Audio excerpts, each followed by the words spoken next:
झूले लद्दाख की तरफ से आप सबको नमस्कार। मंच पर आसित मुख्य अतिथि व अन्य अतिथिगण, आप सभी का मैं आभारी हूँ। आप सभी का मैं आभारी हूँ कि आप लोगों ने मुझे इस पुरस्कार के लिए चुना। ये पुरस्कार मेरे लिए बहुत महत्व रखता है। यूँ तो पुरस्कार कई मिले और मैं बहुत ले नहीं पाता हूँ, मगर ये पुरस्कार उन सब में से जो सबसे महत्वपूर्ण है मेरे लिए, उनमें से एक है, क्योंकि ये एक आवाज़ है ऐसी जनजातीय समुदाय से जो कि हमारी तरह ही अपने संस्कृति को, अपनी पहचान को संजोए रखने का पूरी कोशिश में लगी हुई है। तो इसके लिए मैं दोबारा आप सभी का धन्यवाद करता हूँ और बहुत बहुत खुशी महसूस करता हूँ इस पुरस्कार को लेते हुए। भारत के बारे में सबसे प्यारी बात, पहले तो कहूँ, भारत मेरे लिए बहुत महत्व रखता है। मेरे रग रग में, कण कण में भारत के लिए प्यार बसा है।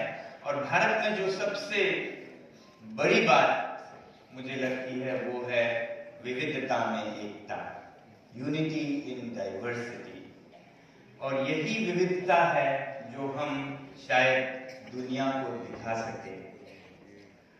और इसी विविधता को बचाए रखने के लिए उपेंद्रनाथ बोड़ो जी ने अपना जीवन लगाया।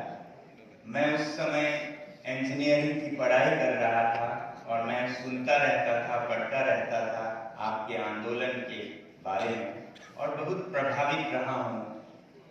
आने वाले सालों में भी बहुत इज्जत करता हूँ कि यहाँ के लोग अपनी संस्कृति को संजोए रखने के लिए हर कोशिश कर रहे हैं। ये सिर्फ बोडो लोगों के लिए जरूरी नहीं है कि वो अपनी संस्कृति बचाए रखें।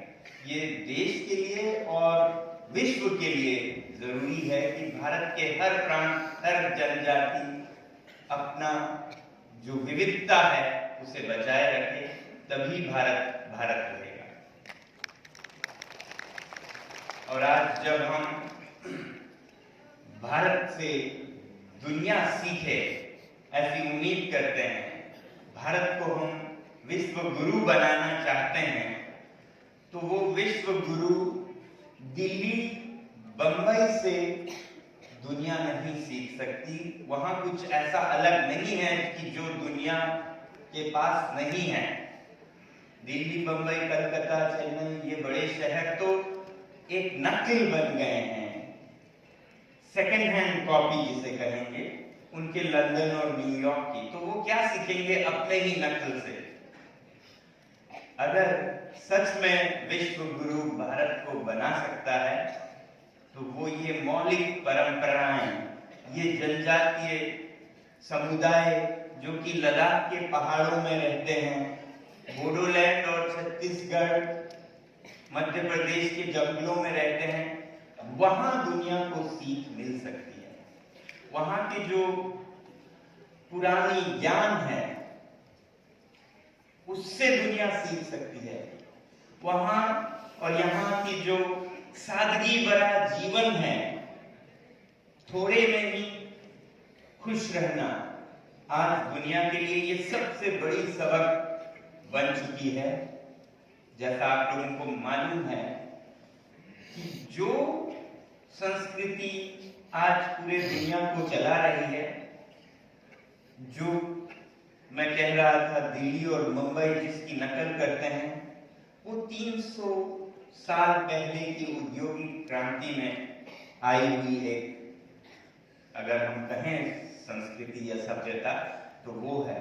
वो अपनी भी परंपरा को नहीं रख पा रहे हैं और अंधाधुंध लालच, उत्पादन के नाम पर न सिर्फ अपना बल्कि पूरी पृथ्वी का विनाश करने के कागार पर लाए। तो आज जो युग है उसमें हम नतीजे देख रहे हैं इस तरह की प्रगति का क्या होता है। आज हवा सांस लेने लग नहीं रहा है, आज पानी छूने लग नहीं रहा है, जमीन खेलने लग नहीं रहा है बच्चों के लिए। तो ऐसा जो पर्यावरण का विनाश हो रहा है, इसे हम प्रगति नहीं कह सकते। ये देश तो इसे प्रगति, ग्रोथ, कहीं 8% हुआ ग्रोथ, जीडीपी 10% होनी चाहिए, इस जद्दोजहद में है। मगर मैं पूछता हूं कि आपका 7%, 8%, 10% की प्रगति आप मानते हैं, तो उनका क्या हो रहा है जो इस पृथ्वी को हमारे साथ बांटते हैं। जो जंगल में जानवर हैं, जो फूल पौधे हैं, उनका क्या ऐसी प्रगति हो रही है कि केवल मनुष्य अकेले के प्रगति की हम बात कर रहे हैं। हम रोते हैं कि 10 से 8 से 6% हमारी प्रगति घट गई। मगर अगर आप सुने जंगल में हाथी से, खरगोश से, शेर से, तो और एक कहानी है। उनकी दुर्दशा ऐसी है कि पिछले 50 सालों में उनकी संख्या घटकर 50% से भी कम रह गई है। तो जिस प्रकृति को बनाने में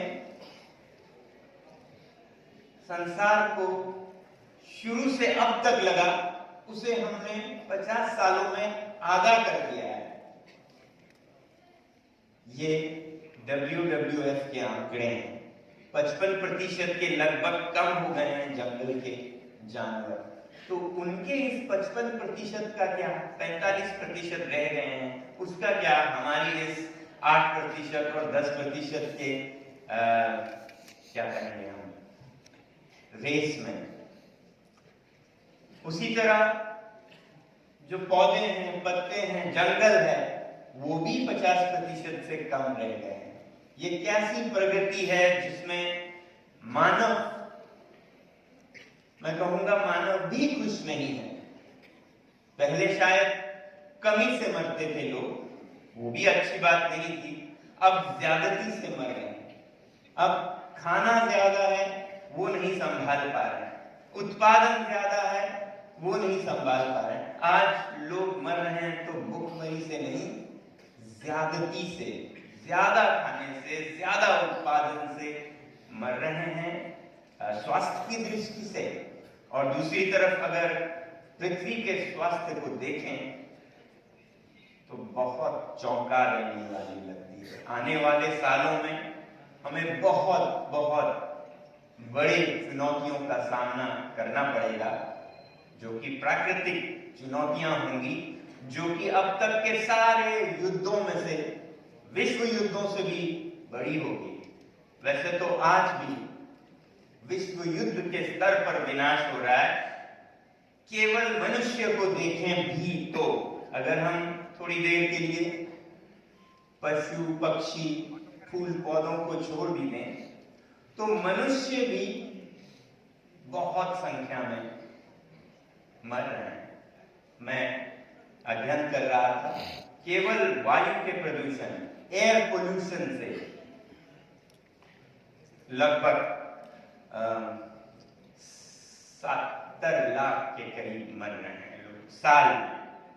और अगर पर्यावरण में बदलाव के कारण और जो मौतें हो रही उनको गिने तो ये करोड़ तक पहुंच जाता है। ऐसे ही 70 मिलियन है, 70 लाख नहीं, 70 मिलियन।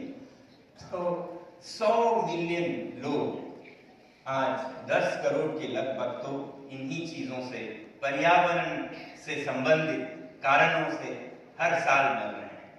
और यही अगर हम अध्ययन करें, देखें कि युद्धों में कितने मरे, तो मुझे पता चला कि पहले और दूसरे विश्व युद्ध को अगर मिलाएं तो लगभग इतने ही मरे। 10 करोड़ और लगभग 10 साल चले ये युद्ध और हर साल लगभग 1 करोड़। तो एक तरह का तीसरा विश्व युद्ध छिड़ चुका है देशों के बीच नहीं, मानव और प्रकृति के बीच। तो ऐसे में उनकी ज्ञान पृथ्वी को नहीं बचा पाएगी जिन्होंने इन सब को बिगाड़ा है। लंदन और न्यूयॉर्क के ज्ञान से हम पृथ्वी को बचा नहीं पाएंगे। दिल्ली और बंबई जो कि उनकी नकल है, उससे तो शायद और भी ना बचा पाए। तो फिर बचे कौन? बचे यही जो मौलिक समुदाय हैं अपने अपने प्रांतों में, जो जनजातीय लोग हैं जो अपनी सांस्कृतिक संपदा को बचाए रख पाए हैं और रख रहे हैं, ये दुनिया को आज बचा पाएंगे, मेरी ऐसी उम्मीद है। तो मैं चाहूँगा कि यहाँ बोडोलैंड में और वहाँ लद्दाख में हम सब अपनी संस्कृति, अपनी पहचान और जो पुराना ज्ञान है हमारा, ट्रेडिशनल विजडम जिसे कहेंगे, उन्हें बचाकर अपने बच्चों को दें और दुनिया को दें, ऐसी हमारी कोशिश हो। और इसमें कोई सरकार, कोई काउंसिल, कोई नेता अकेले नहीं कर सकते हैं। यहाँ पर आप लोगों ने बोडोलैंड टेरिटोरियल रीजन की स्थापना कराई, बहुत अच्छी बात है, आपका मेहनत का फल है। मगर केवल नेताओं से उम्मीद करना, सरकारी अधिकारियों से उम्मीद करना काफी ना होगी।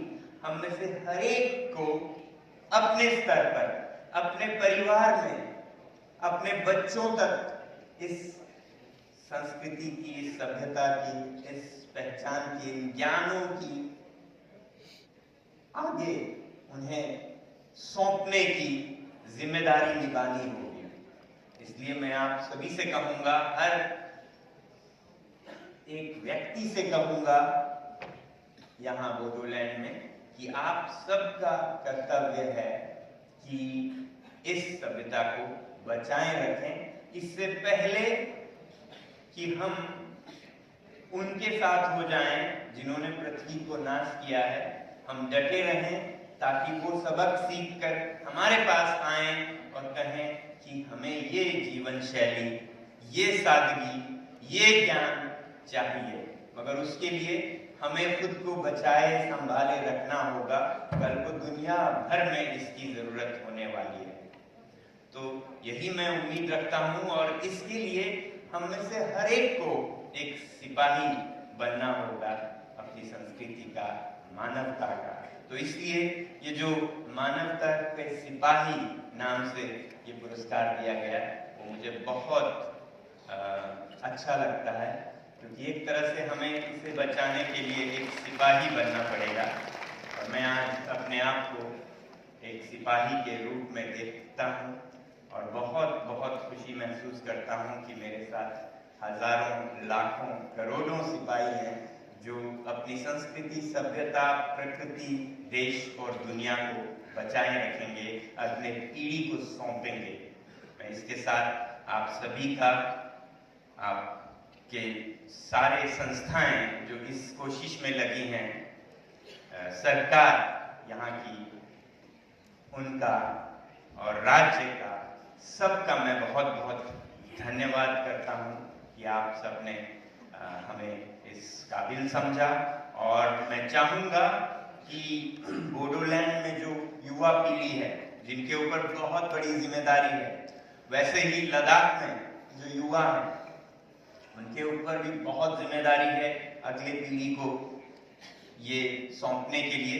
तो उनमें आपस में मेल जोल हो, एक दूसरे से मिलें। और हम बात कर रहे थे आपसू के नेताओं से कि हम ऐसा एक एक्सचेंज शुरू करेंगे जिसमें कि यहाँ के युवा लद्दाख आ पाएं और लद्दाख से यहाँ आ पाएं। और आज मैं ये जो पुरस्कार है उसकी जो राशि है, इस मकसद के लिए योगदान के रूप में देना चाहूँगा जो पुरस्कार के साथ आया है, उसे और हम बढ़ाएंगे और आने वाले दिनों में हम लद्दाख और बोडोलैंड में और गहरा रिश्ता देखेंगे। धन्यवाद सभी का बहुत बहुत।